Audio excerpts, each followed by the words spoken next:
इंसान जो तपती दोपहर में मेहनत करके खेती करता है, एक आम इंसान जो सुबह 10 से 6 की नौकरी करने के बाद महीने के अंत में कुछ हजार तनख्वाह पाता है और वो पूरी महीने की मेहनत चंद किताबों में खर्च कर जाए, तो आप क्या कहेंगे?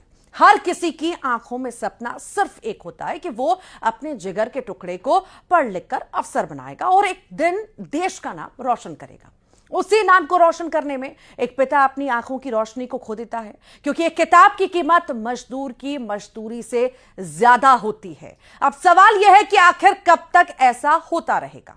कब तक ये शिक्षा माफिया गरीब जनता का खून चूसने का काम करेंगे?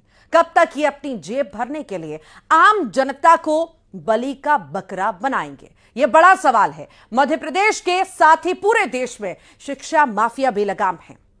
बच्चों के माता पिता को मजबूर किया जाता है कि वो स्कूल से ही किताबें खरीदें या फिर सिर्फ उसी दुकान से किताब खरीदें जहां पर उनका कमीशन एकदम सेट है, यानी 100 की किताब 300-400 में मिलती है। अब साहब ऐसे में सवाल तो बनता है, सवाल यह कि स्कूल से ही किताब खरीदने की मजबूरी आखिर क्यों? शिक्षा का नाम क्यों आखिर खुलेआम लूट का काम? इंदौर में दर्ज एफआईआर, कब होगा फाइनल प्रहार? निजी स्कूलों की मनमानी आखिर कब तक? प्राइवेट स्कूलों का लूट वाला मॉडल आखिर क्यों? पहले आप सियासी प्रतिक्रिया सुनिए, उसके बाद करेंगे आगे की चर्चा। सख्त कार्रवाई करो कि प्राइवेट बच्चे स्कूल से आए हुए बच्चे सीएम राइज में एडमिशन नहीं ले सकते, ये आदेश निकाला हुआ है, इसको वापस करो।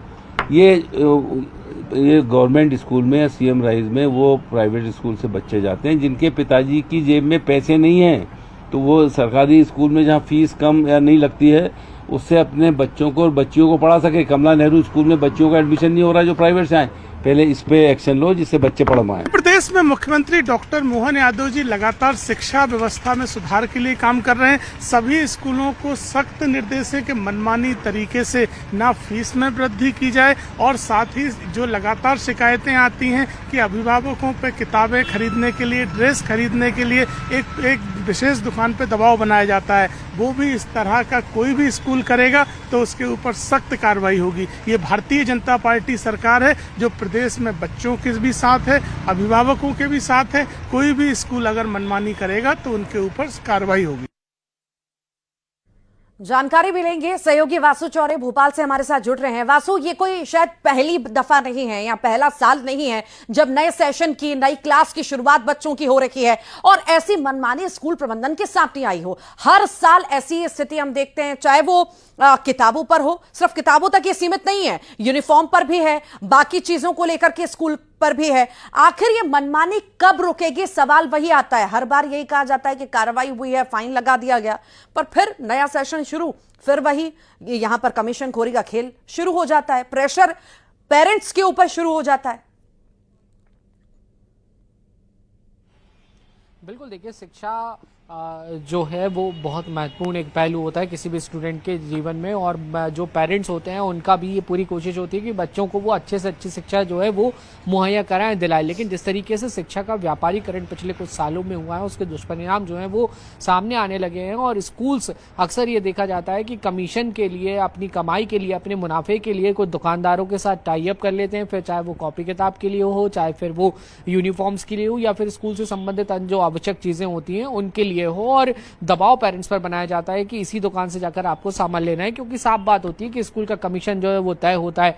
इसी तरह अगर किताबों की बात करें तो कुछ निर्धारित पब्लिकेशन की किताबें ही जो है वो स्टूडेंट्स को खरीदनी पड़ती है और किताबों के दाम कई बार हमने देखा है कि 500-500 रुपए की एक किताब जो है वो आती है, जिसकी अगर एक सही कीमत अगर आकी जाए या वो किताब अगर राज्य शिक्षा बोर्ड की तरफ से या एनसीईआरटी की तरफ से छापी जाए तो वो किताब 100 या 150 रुपए या 50-60 रुपए में मिले, तो 8-8, 10-10 गुना दाम जो है वो अधिक वसूले जाते हैं, क्योंकि उसके जो दाम बढ़ाए जाते हैं उसमें सबका मुनाफा सेट रहता है, बुक सेलर से लेकर स्कूल वालों तक का। और इसी पूरी बात को लेकर अब सीएम डॉक्टर मोहन यादव ने सख्ती दिखाई है और उन्होंने साफ तौर पर दिशा निर्देश दिए हैं कि अगर कहीं भी कोई गड़बड़ हुई, मोनोपॉली की गई, बच्चों को लूटने की कोशिश की गई, पेरेंट्स के हितों के साथ कुटाराघात करने की कोशिश की गई, तो ऐसा करने वालों को किसी भी कीमत पे बख्शा नहीं जाएगा। सरकार सख्त एक्शन जो है पूरे मामले में लेगी। जी, ये तो वासु वही बात हुई कि शिक्षा का स्तर अगर अच्छा होगा, दिन ब दिन शिक्षा का स्तर अच्छा होता जाएगा, तो आपको यहां पर कमीशन तो देनी होगी। जो कमीशन खोर हैं वो पूरी तरह से सक्रिय हो जाएंगे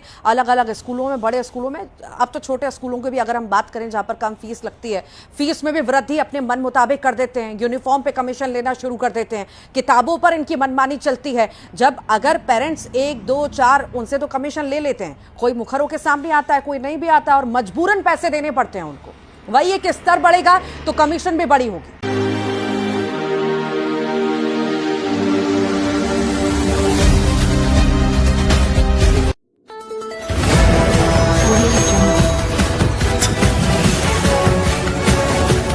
MP लाइव टीवी आपको रखे अपडेट, सच जो हम आपको बताएंगे। ऐसी ही तमाम खबरों से अपडेट रहने के लिए MP live TV news channel को सब्सक्राइब करना ना भूले।